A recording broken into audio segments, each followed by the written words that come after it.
ఆ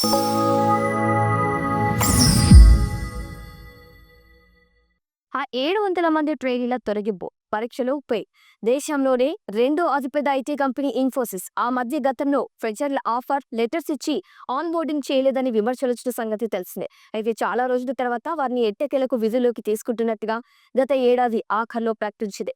చెప్పిన ప్రకారమే తీసుకుంది. కానీ ఇప్పుడు ఉన్నట్లుండి వారికి బిగ్ షాక్ ఇచ్చినట్టు తెలుస్తుంది. ఇటీవలే ఆన్ బోర్డింగ్ చేసుకున్న వారిలో కొందరికి సంస్థ తాజాగా ఉద్వాసన పలికినట్టు తెలుస్తుంది. కర్ణాటక మైసూర్ క్యాంపస్తో దాదాపుగా 700 మంది ట్రైనీలకు లే ఆఫ్స్ ప్రకటించినట్టు పలు ఆంగ్ల మీడియాలో కథనాలొస్తున్నాయి. ఇన్ఫోసిస్ మాత్రం ఇప్పటి వరకు దీనిపై రాజ్య ఆధారిత ప్రకటన చేయలేదు.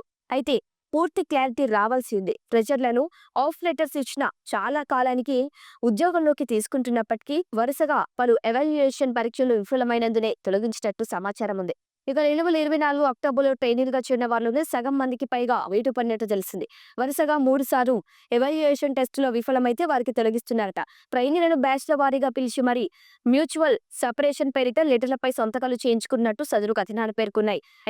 అయితే ఐటీఎస్ సంక్షేమం కోసం పనిచేసేటువంటి నాస్టెడ్ ఇన్ఫర్మేషన్ టెక్నాలజీ ఎంప్లాయీస్ సెనెట్ సంస్థ ఈ విషయం వెల్లడించినట్టు సదరు మీడియాలో తెలిపారు. అయితే కొద్ది నెలల కిందటే ఆన్ బోర్డింగ్ చేసుకున్న దాదాపు 700 మంది క్యాంపస్ రిక్రూట్మెంట్ ఇన్ఫోసిస్ బలవంతంగా తొలగించింది. అది ఆశ్చర్యకర అనైతిక చర్య అని నైట్స్ ప్రెసిడెంట్ హర్ప్రీత్ సింగ్ సలూజా చెప్పారు. ఈయన సంబంధిత విషయానికి సంబంధించి భారత కార్మిక మంత్రిత్వ శాఖకు ఫిర్యాదు చేయనున్నట్లు తెలిపారు. అయితే సంఖ్యకు సంబంధించి ఖచ్చితంగా తెలియట్లేదు. ఎకనామిక్ టైమ్స్ రిపోర్ట్ ప్రకారం 400 మంది అని, టైమ్స్ ఆఫ్ ఇండియా ప్రకారం 700 మంది అని తెలుస్తోంది. అయితే ఇన్ఫోసిస్ 350 అని చెబుతున్నట్లు పలు మీడియాలు పేర్కొంటున్నాయి. అయితే ఆ అసైన్మెంట్ టెస్టుల పద్ధతి, సిలబస్ పూర్తిగా మార్చేశారని ప్రభావిత ఉద్యోగులు ఆరోపిస్తున్నారు. ఇక ఫెయిల్ అవ్వాలన్న ఉద్దేశంతోనే కావాలనే పరీక్షని కఠినంగా పెట్టినట్టు వాపోతున్నారు.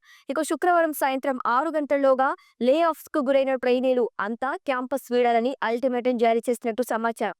2022-23 రిక్రూట్మెంట్తో భాగంగానే దాదాపు 2000 మందిని ఎంపిక చేసినట్టు ఇన్ఫోసిస్ వీరిని చాలా ఆలస్యంగా విధుల్లోకి తీసుకుంది. ఇప్పుడు తీసుకున్నాక అలా షాక్ ఇచ్చింది.